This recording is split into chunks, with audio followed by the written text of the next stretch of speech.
does fly. March 2nd, 2025 marks 5 years of me putting my camera in front of myself and mindlessly speaking about the books that I've been reading, the books that I've been enjoying, the books that I've not been enjoying. So I thought it would be a nice thing to just mark that in some way.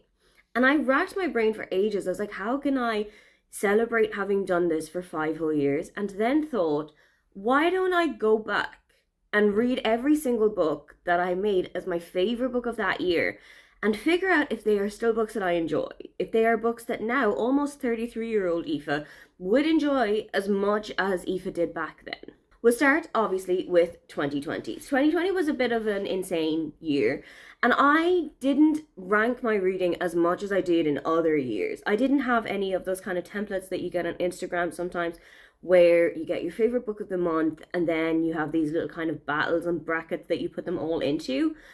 So I went pretty much on vibes from having watched that video back. I went on vibes and I picked out American Royals by Katharine McGee. That was my first 5-star of the entire year. I vividly remember where I was when I read it. I was in a cafe about to go to an English language book club in a city that I used to work in Germany. And I remember finishing it and just thinking, this is so clever. The entire storyline of the book follows an alternate reality where instead of a republic, America has become a democracy following the Declaration of Independence. You're following Beatrice, who is the eldest daughter of the king, and she is first in line to the throne, and she's about to become America's first ever queen regnant. And it's pretty much preparing her for what's about to happen if her father passes away and she becomes queen. It's preparing her for the journey that she's about to go on, but she has also fallen in love with her bodyguard. And this as well is where I figured out that I love a bodyguard and celebrity or bodyguard and royal romance. Let's see if I still enjoy it as much. It's been a couple of days since I started with my reread of American Royals, and you know what? I'm having a really good time. I was a little bit skeptical when I went into it because it's been so long since I've read it, and it's been so long since I've properly read a YA book, that I thought I will have outgrown this. And it turns out you cannot outgrow a love of drama. You cannot outgrow just wanting to know what the drama is. And that's where I'm at. I'm about halfway through, and there are things that I am starting to remember have happened in the first time I read it. There are things that are starting to kind of, cogworks are turning in my brain. But I'm having such a good time with it. Daphne is still doing to me what Daphne had always been doing when I read it the first time. So Daphne is very much an it girl. Kind of in my head, I imagine her as Blair Waldorf type of situation, but her mother is much more of a pusher. And Daphne's main goal in life is to marry the prince and marry into royalty and have that life that she's been expecting and that she's been wanting, have it basically prepared on a silver platter for her. But you're starting to see moments where this facade is starting to fade, and the vice grip that she had had on Prince Jefferson and the vice grip that she had had on clawing her way into the royal family is starting to lose its appeal and is starting to lose its shine. There are a couple of things as well that are so gossip. Like, if you knew about this happening outside of the royal family, you would gossip the hell out of it. Like, the heir to the throne, who is getting engaged to a duke from outside of Washington, he has actually spent an evening getting to know her sister. Back when I first read this, there was one relationship that I was rooting for, and that was Beatrice and Connor. And I know that that's not going to work out, and I know that there is no situation where it could ever work out. But in subsequent novels, when I was reading this book, I always wanted him to come back. I was just waiting for him to break down doors. I was just waiting for him to, like, officer and a gentleman type situation. And it never happens. Up until the books that I've read so far, it's never happened. I'm so intrigued as to how I'm going to enjoy the rest of this book, because I know it's going to get particularly messy, and I know it's going to get very kind of drama vibes, and I know that there's a big thing happening towards the end of the book, and I don't particularly remember how it was that we got to that point, but I'm intrigued and I'm invested. I'm enjoying it more than I expected to, because back when I read this, it was 2020. It was just before the pandemic had really started to hit Germany, because I remember I was going to an in-person book club, and I think it was the last time that we ever did that. So it must have been January or February. I vividly remember reading it in a cafe, closing over the book, going to my book club like 5 minutes later, and in my head just thinking, that's a 5-star read. I loved that book so much. And I was expecting not to be at that vibe. And I don't know if it's going to be straight up a 5-star. It might go down to like a 4 or a 4.5. But I'm still having such a good time with this. As well as talking about what life was like while I was on YouTube those years, I thought it might also be really fun to talk about what life was like behind the camera, so outside of YouTube.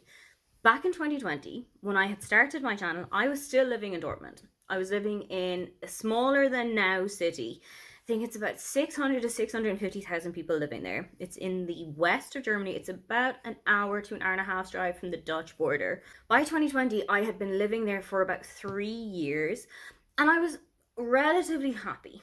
I was in a different relationship, but I still had some friends who were still around the city. I still had people that I was going out to see while we were allowed to go out to see them. When we were locked into our homes for such a long time, YouTube was the thing that I turned to keep me going. It was the thing that I turned to for a creative outlet, because the job that I was working at was very much an admin-based desk job. So there was a whole lot of data, there was a whole lot of calculations, and none of it was very creative. I wasn't given an opportunity to talk about things. I wasn't given an opportunity to write or to create graphics or anything like that I really enjoy doing. So I thought, why not go and talk to a camera about the books that I've been reading? Some other things that have happened in 2020 very much pale into comparison with the world basically being on fire. It was the only year to date that I didn't spend Christmas in Ireland. And that is something that was so hard to deal with. It was really hard to have to make that decision. And it was really hard to have to call my family and tell them that I wouldn't be able to come home. But having seen what the situation was like in Germany, having seen what the situation was like in Ireland, it wasn't a 100% certainty that I would be able to get back into Germany.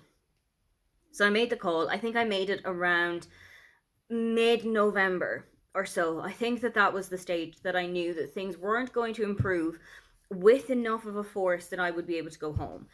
And that was a really difficult Christmas because it was the first time that I was away from family for it. And it was such a weird it was such a weird time anyway, that I could have been spending Christmas on a desert island and I still would have had a probably awful time. Now, I did get welcomed into my ex's family. We did have a nice Christmas together, but it is just not the same as being at home. 2020 was a really weird year, I think, for so many people. But I am really glad that 2020 gave me that little creative outlet and that little way of interacting with people and taking my ideas of books and then bringing them out into the world. Last night after work, I went for a walk. I had my headphones in the whole time, and I did finish American Royals. And it was just as entertaining and just as dramatic as I remembered it having been the first time.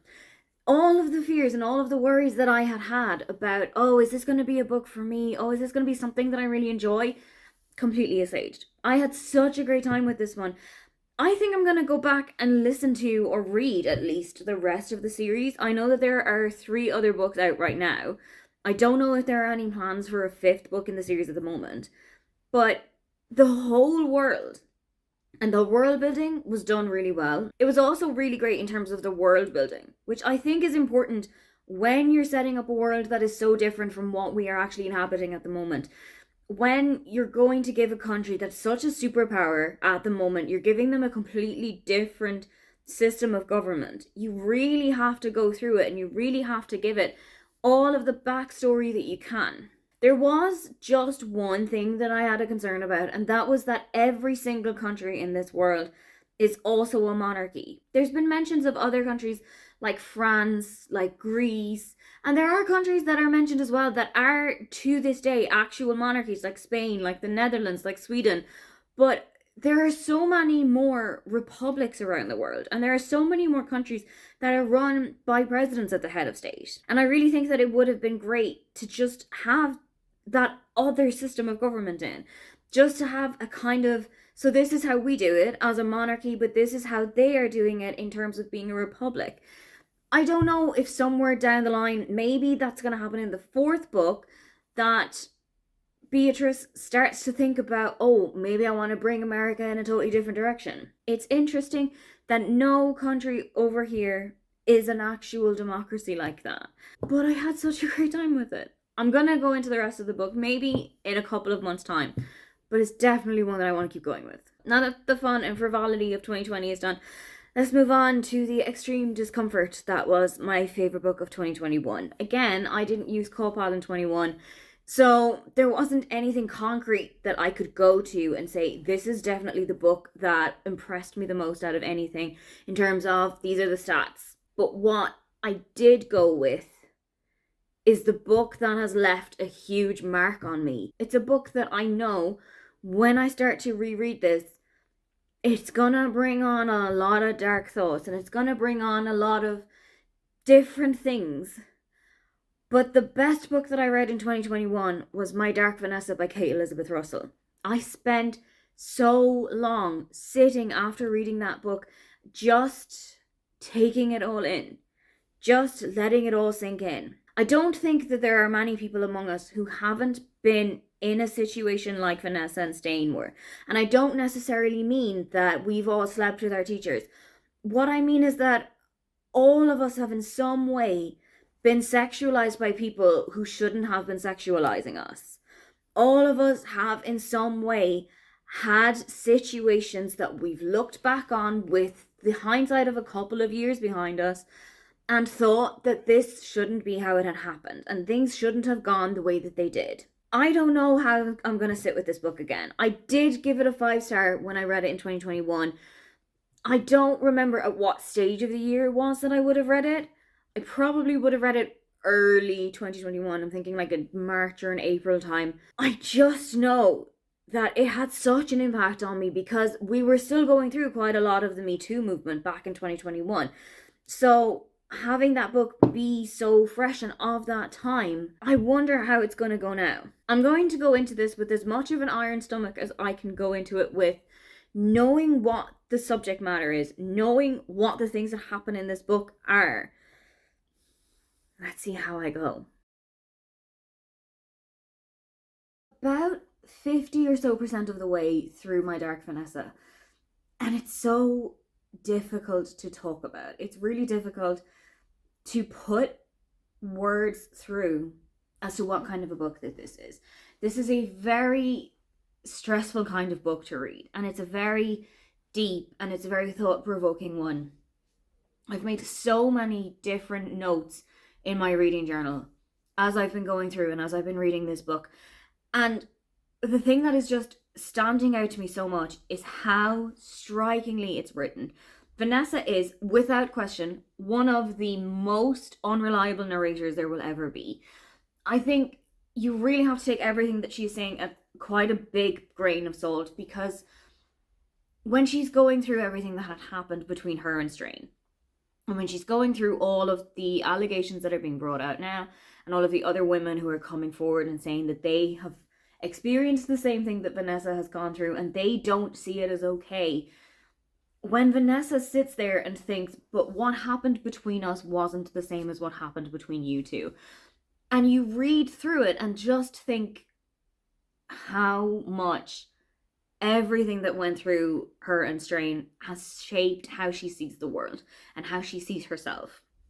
There are a couple of instances that I have felt like Vanessa makes the wrong choices, whether it's the way that she treats herself, whether it's the way that she treats other people, whether it's the people that she seeks out and spends time with. You can see that what Strain did to her made a massive impact on her there too. There's so much to say about this book, but also no way to actually say it. And this is something, it's going to hit every single woman, and it's going to hit every single person out there, because we have all been the target of attention from people that we shouldn't have been the target of attention from. We have all experienced this kind of a thing, maybe not to the same level that Vanessa will have gone through, but it's something that every single one of us has gone through. I am terrified by this book. I don't want to read it at nighttime. I don't want to read it in the dark. I actually went out for a walk last night and I brought the audiobook with me, and I had to switch over. I had to switch over to a podcast because I felt so uncomfortable and uneasy just walking around the streets of my own little area of Berlin that I've walked around the streets of countless times. I've done that route so often, I know it, I can do it in my sleep. But it felt so uneasy and so unnerving then. I had to change over to something much more exciting. I had to change over to something happier. I had to change over to something a little bit more upbeat. It may be one of the best books I've ever read, but it feels wrong of me to say that I enjoy it. It feels like that's not the kind of language you should be using when you're talking about this book. But it is one of the most impactful books I think I've ever read. And reading it again is bringing out so many more things that I didn't notice even the first time. It's bringing up things that I didn't expect it to bring up. So that was what the 2021 reading was. What was 2021 like outside of reading? Well, 21 was the year that I went through my most recent breakup. I had been with someone for about 3.5 years by then, and he ended up sleeping with his best friend. So I left the relationship, I left Dortmund. So I moved to Berlin in September. I started a new job in Berlin in October, and I started to slowly piece myself back together. I wasn't as energetic, I wasn't as excited about books, I wasn't as upbeat as I usually am in videos. And it was just how life was going for me personally. It was also that May, when we had separated, was the first time that I had gotten to go home to my parents in, I think, 15, 16 months. I hadn't been at home since Christmas of 2019, which was a really long time to be in one country and to not see your family. And it was stressful, but we got through it. 2021 is always going to be the kind of a year that shaped my life in such a different way that I didn't expect it to be shaped. But I think it has definitely brought me to where I am now. I finished My Dark Vanessa a couple of days ago, and just like in 2021, this book is still sitting with me. This book is still impacting me to this day. It's one of those books that you finish it and you have to sit back and just be with for a couple of hours. So I hadn't given an update for it when I had actually finished it because I just needed to let it marinate for a little bit. And now that it has, I think even now today, I think this book is actually more important than it was back in 2021 when I read it, because of how the world has evolved and because of things that have happened in the world, particularly in the last couple of weeks and in the last couple of months. I think it's the kind of book that everybody needs to read, but it's also not the kind of book that everybody can read, because it's going to bring up a lot of things, because it's going to trigger a lot of things that maybe people don't want to revisit and don't want to think about. Like I said, Vanessa is one of the most unreliable narrators I've ever read, if not the actual most unreliable narrator. And it's so hard to take everything that she says at face value, because you know what it is that Strain has done to her. You know what it is that he burrowed in underneath and that he planted himself into. It's so well written.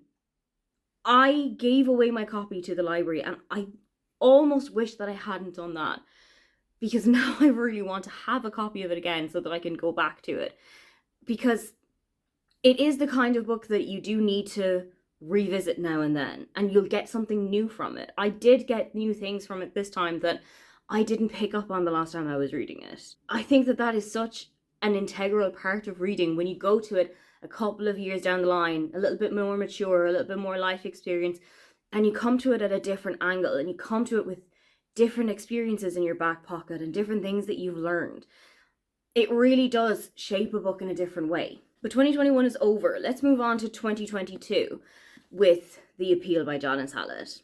It's about 8 o'clock at night right now, so if I start this now and continue on the same timeline that I had with this book, I won't be finished it until about 2:30 in the morning. Luckily, I have work in the morning, but I'm wondering, A, if I'm going to read it quicker than I did the last time, and B, if I'm going to read it in the exact same way. When I read it last, I was so engrossed with this book, and I was just so enamored by it, that I sped through the entire thing in those 6 or so hours. I didn't get up to breathe. I didn't get up to go to the bathroom. I didn't get cook. I wanted to cook for the evening. Instead, I just ordered takeaway in, sat on my chair and did nothing but reading this book. Kept notes with me as I was reading it in my reading journal beside me, but I won't need to do that as intensively this time because now I'm going back with a little bit more knowledge about this book and with a little bit more insight into it. The chair that I sat on back then is currently being used as like a pillow graveyard. So I don't think I actually have access to it, but I will try and free it up a little bit, and I will try and snuggle in, have a blanket with me, have some tea, have something to eat, and get deep into this book as I can. Because this book is told in the form of emails and letters and transcripts and communication, it's not very easy to give a kind of, oh, I'll stop at like 50%. But I've actually just gotten to a Midsummer Yogathon, which is at around 184 pages of 45. I'll try and make that my midway point to update you. And let's just see if we get to there by the end of the evening. In somewhat of a surprise to me, I have not treated the appeal in the same way that I did in 2022. I'm at 242 pages. We have just seen a dead body, or we have just heard that there is going to be a dead body. And I haven't been sitting on my chair, velcroed to it, for 6 hours straight this time. It's because I've got more to do. It's because I've got more responsibilities. I've got other things going on in my life. But that doesn't go as far as to say that I'm not enjoying it, because I'm having a really good time with it. Admittedly, I had forgotten quite a lot of what happens in this book. I had forgotten quite a lot of the nuances and some of the characters that really grated on me for different specific reasons. I had forgotten things like that. So now that I'm seeing it again, and now that I'm back in that world, I'm starting to pick up on it again, and I'm starting to remember things. Things are starting to come back to me a little bit, like, oh, this isn't exactly what it seems like, and oh, things here are a little bit difficult and a little bit strange. There's a particular character who, the first time that I was reading it, I just had no time, no sympathy, no patience for them. And I think this time around I've seen them in a slightly different light. So it's definitely colouring my opinion of the book a little bit differently. It will probably still be, if not a 5, a very high 4.5. I'm still having such a great time with it. I'm still enthralled by these characters, and I'm still invested and intrigued by what's going to happen, particularly because I have forgotten so much of what's about to happen in this book. But I'm invested. I'm sucked in. Maybe not as much as I was previously, but I'm still having a good time with it. That was bookish 2022. Talk about personal 2022, and that was when I moved in here. I moved into my apartment by myself on July the 15th, 2022. That was the day that my contract had actually started. I think I picked up the keys actually on the 19th. 2022 was the year that I turned 30. I was back at home with my family. I was back having parties with like family and catching up with close friends. And I was supposed to be staying there for an entire month, 2 weeks of holidays, 2 weeks of working remote. And then I got a call from this apartment building. I had seen a different apartment itself, and that one was taken, and then there was a second one that was taken, but then this one became available and I snapped it up. So I very quickly had to turn my entire life around and move everything in here within the space of, I think it was about 10 days to 2 weeks. Now it happened. I got it done. It was incredibly stressful. I don't think I would ever want to do it again. I don't think I ever want to have that little tiny window in which I would have to have everything sorted out. But it happened. 2022 was also the year that I met the German. We met online in November of 2022, and then we had our first like personal seeing each other face to face date in December of 2022, and we have been in each other's lives ever since. I think 2022 was my biggest year for healing. 2022 was the year that I really concentrated on myself, that I did things mainly for my own benefit, and I did things because I wanted them to, because I knew that they would make me happy, because I knew that they would fulfill me in a way. And I'm really glad that I did that. I think also 2022 was a year that I put more effort into my channel. I started doing the Irish Readathon, for example. I started doing Veda. I started doing a couple of other things that were getting me more involved in the book community and getting to know people and making friends.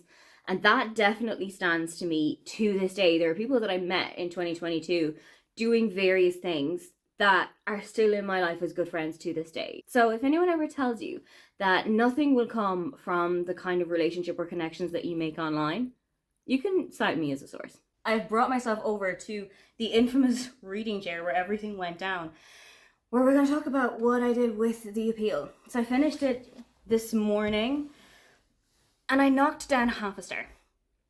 The only reason that I did that is because when I was reading it previously, I went in one fell swoop. Started at like 5:30, 6 o'clock in the evening, did not finish until 1:30 that night. And that just didn't happen for me this time. And I don't know if it was because I wasn't as invested in the book this time. I don't know if it was because I had already read it, so I had some familiarity with the story. So I kind of knew the signs that I should be looking out for. I kind of knew the things that were going to happen. Like I said, I did forget quite a bit of it. But then looking back on it, and as I got a little bit deeper into the story, I started remembering, oh yeah, this person does this thing, and this happens now, and oh, this is coming up. I remember this.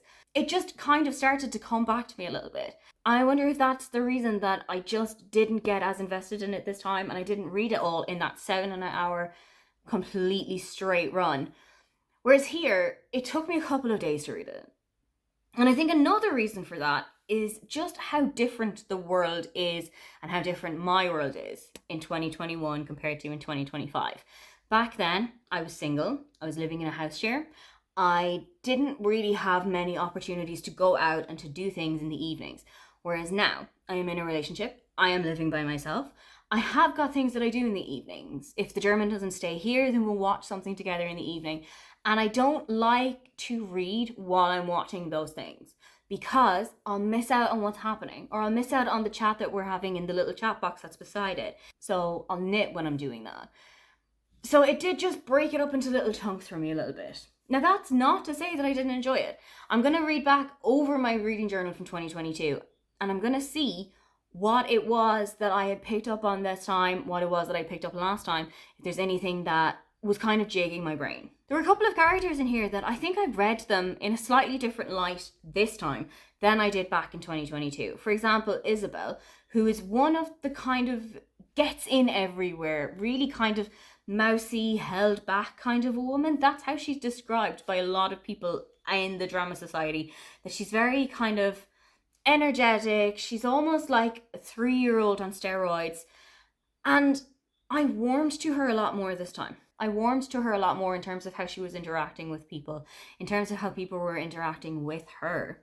And I don't know if that's because I was going in with all of the information about what had happened in the book previously, and that I know now this is the outcome here, this is how things are going to happen, this is this, that, and the other.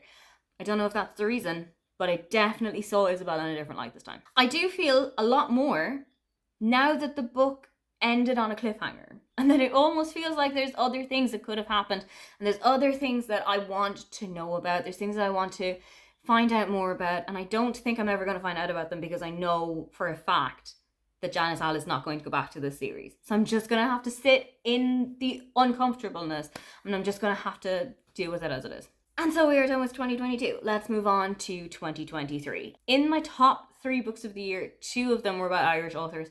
And that means that I found my book of the year in March, because March is the month that I read exclusively Irish authors. And I have given this book to a couple of people, and it's been very mixed bag results. There's a couple of people who've read it and who absolutely adored it. There's a couple of people who've read it and it just wasn't their thing. So now I'm wondering what side of the fence I'm going to sit on when it comes to Strange Sally Diamond by Liz Nugent. I absolutely loved this back when I first read it. I found it so interesting, so engaging, so gripping. I described it as if Eleanor Oliphant is Completely Fine by Gail Honeyman had a baby with Room by Emma Donoghue. And I wonder if I'm going to see things a little bit differently now. I wonder if there's going to be a kind of lull in how I'm enjoying it. I wonder if there's going to be a bigger explosion of how I'm enjoying it. But let's see how we get on. Here's the tea, friends. I had every intention of coming to you yesterday when I started this book and giving you like a halfway point update and saying, oh, it's really good and I'm having a great time and I'm invested in this book. I finished the entire thing in the space of a day. I think it took me just over 24 hours, accounting in like sleeping and working and eating and all of that. I think it took me just over 24 hours to finish this book. This is what I wanted the appeal to do. This gave what I wanted the appeal to give. I could not put this book down.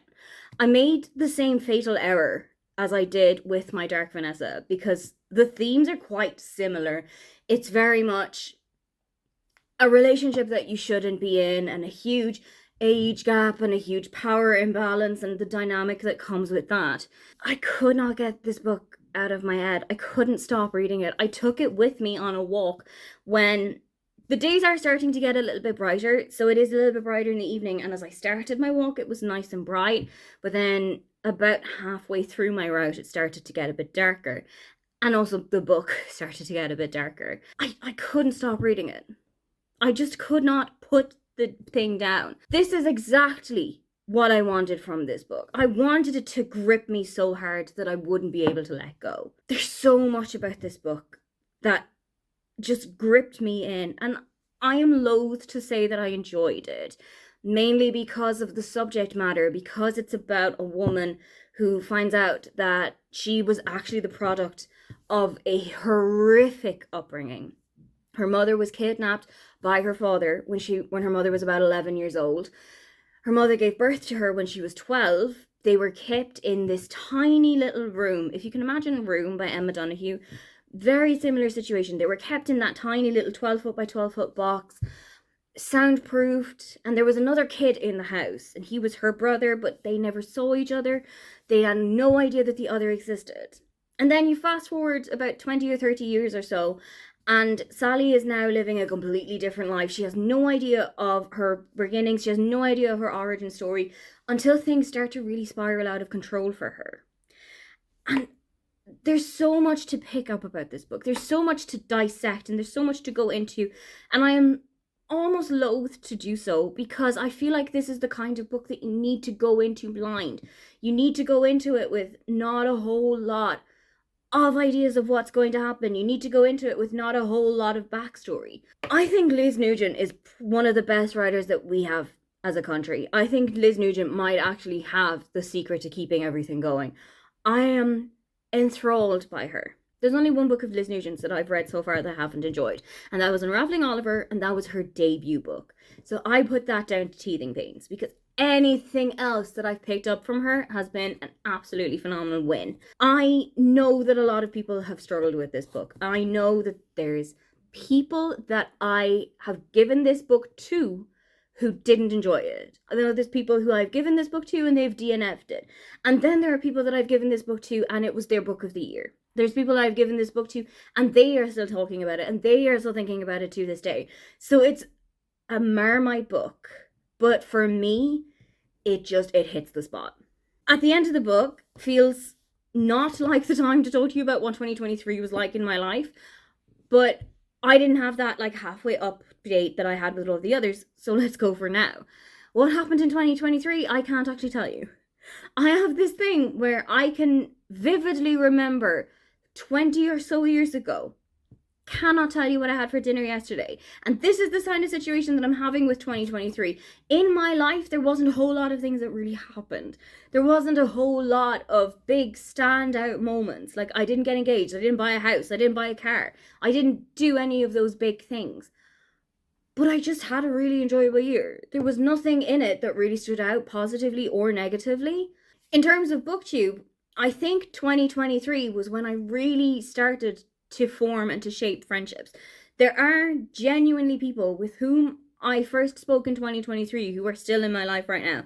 Some of my closest friends on BookTube, we all kind of met each other having done the amazing readathon that was run by Brianna, and we may have been captains of different teams, but we just got to know each other and we got talking, and then we would do other readathons together. We would be on different teams, we would be on the same team, we would commiserate with each other, we would congratulate one another, and that was just a big thing for me in 2023. It was building my brand, it was building my audience a little bit, but it was also expanding my social circle. And that's always something that I enjoy doing. It's one of the biggest triumphs of BookTube for me. It's that I have met people from all across the world, different ideas and different upbringings and different cultural shapings, that if I didn't sit in front of a camera and do exactly what it is that I'm doing now, I never would have met them. I think also 2023 was the year that I hosted quite a lot of readathons. I know that I had a big year for readathons in 2024, but a lot of that kickstarted in 2023. I did the amazing readathon with Brianna, as I've talked about. I did Pick Pongathon with Crystal. I think that was in August or September. I just kept doing things and I kept saying yes to things and I kept expanding my social circle in that way. And it was just one of the best things that I did for myself. 2023, put to bed. 24.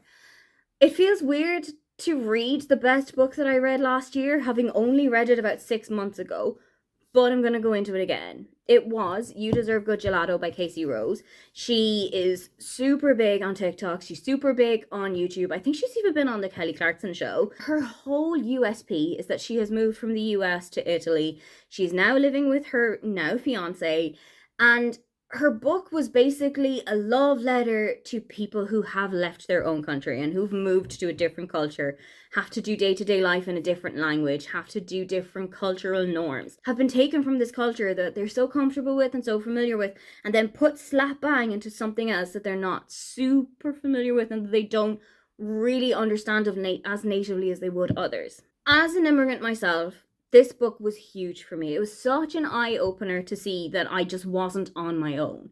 That there were things that I had gone through as somebody who has left their home country, that someone else is going through it, that somebody else feels the same way that I feel about it. Because I am proud of the life that I've set up here in Germany.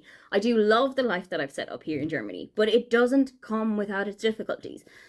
And You Deserve Good Gelato really doesn't shy away from talking about those. It really doesn't just rose-tinted glasses, having left your own country for a different place.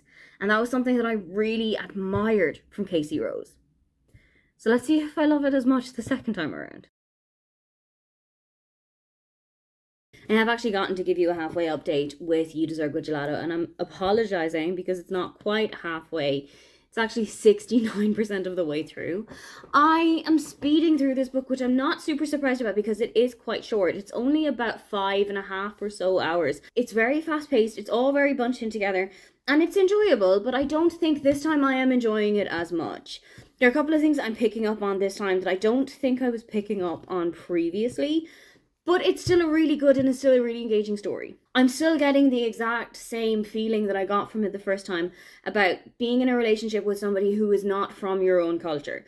Being in a relationship with somebody whose native language is not your native language and the difficulties that can come with that, the breakdowns in communication, the different cultural expectations, the different cultural norms, interacting with their family and social circle, them interacting with your family and your social circle. It's something that myself and the German go through quite a lot. Obviously, I spend a little bit more time around his social circle here in Germany than he does around my social circle in Ireland, just purely because of geographical reasons. But that doesn't go as far as to say that we don't have those same difficulties that Casey and Dario have been having. It is also a really great look at having left your own culture, your own country, your own comfort zone, and going out into the world and really just making a different life for yourself.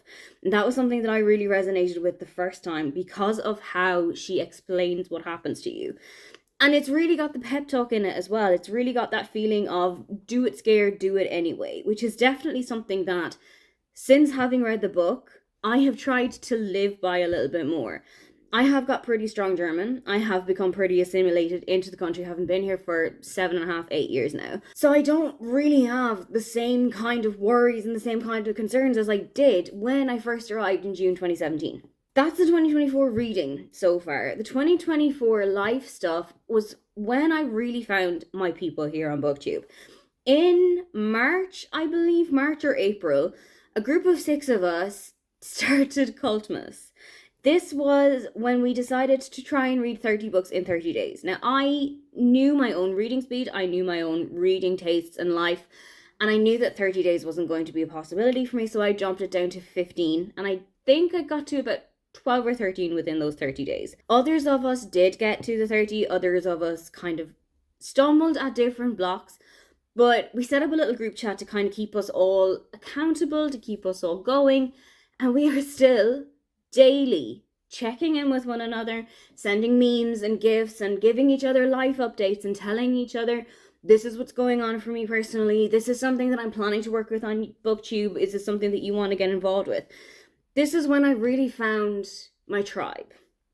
And it was something that I was so excited about. I loved that feeling of community the BookTube gave me anyway, but to have a group of people that I knew were slowly becoming my ride or dies, that was the best part. Also in 2024, I went to the Eras Tour. I think that's the highlight of everybody who went to the Eras Tour year. So that's how 2024 as a whole life thing went. 2024's reading kind of dipped for me a little bit overall. It wasn't as frequent as I think other years would have been. And I think that that was because of different responsibilities in my life, different things that I was doing outside of BookTube. Work was starting to pick up, personal life things were starting to happen. And I just hadn't as much time to focus on reading as I had in previous years, perhaps. It's definitely something that I would like to bring back in 2025. And I have been doing a little bit of comparison with other years as to, at this part of 2023, for example, how far into my reading goal was I? How many books had I been reading? And I feel like that is a one-way ticket to failure town. Because once you start to compare yourself with previous versions of you or other people that you see on the internet, that's when the game is lost. I finished You Deserve Good Gelato while I was at work this morning, and this book hit me in exactly the same places that it did when I read it first. It gave me all of the kind of supportive vibes of somebody who has been in my shoes before, has moved to a totally different country, has had to learn how to navigate in a different language, has had to learn how to assimilate with different cultures, how to interact with in-laws who don't have the same native language as you, and all of the things that can get lost in translation and all of the worries and all of the stress that that brings with you. There is really a lot to take in from this, especially if you are somebody living in a different place to where you grew up. It really does make you feel like you are not as alone in the world as somebody else is doing it and somebody else is going to do it after you. It really does have that kind of community and that kind of connection. And I think that that's a reason why it stood out to me as my favorite book of 2024, because it spoke so much and so vividly to a situation that I was also in, to something that I had already experienced, to something that I had been doing before. In my kind of bracket for 2024, I actually put a different book in as my favorite book for the entirety of the year. And I think that the reason that You Deserve to Go Gelato just edged it out a little bit is just because of the personal connection. And so with that, we have celebrated 5 years of sitting in front of a phone and basically doing exactly what it is that I'm doing to you now. I, as this video has gone out, have actually been on BookTube for 5 years and 1 whole day. When I stood in front of what was my laundry dryer with like a big bunch of shoe boxes stacked on top of it, and then my phone stacked on top of that, held up with a mug from my kitchen that I knew was going to keep it upright. I didn't expect that this is the direction my life would go in. I didn't expect that this is the way my channel would have gone. I didn't expect these are the books that I would have come to know and love. I didn't expect that these are the friends who would have opened their homes to me. I didn't expect that this would be something that I would keep going. I thought that it was just going to be, oh, the pandemic is starting, the world is starting to come to an end. I need something that's going to keep my mind off of this, and I need something that's going to keep me active. This just seems like a good idea. I really didn't expect that 5 years after that, I would still be getting just as much enjoyment and just as much excitement from putting a video up and starting to see people engage with it and starting to form all of these relationships with people. And I think that's my favorite part about the last 5 years. Yes, I've read some phenomenal books. Yes, there's been things that have happened. But the most important and the most rewarding part of it for me has been forging those friendships and has been making those connections and has been meeting people from completely different walks of life, different parts of the world, different upbringings, different cultural backgrounds that I would never have met if on the 2nd of March 2020 I didn't press upload? What is it of the last 5 years that you have enjoyed on this channel, or what is it that you would like to see in the next 5 years? If you would love to leave me a comment but you can't think of anything you'd like to say, then just leave me one of the birthday emojis. Don't forget to like and subscribe because I have new videos up every week. Now, get on out of here.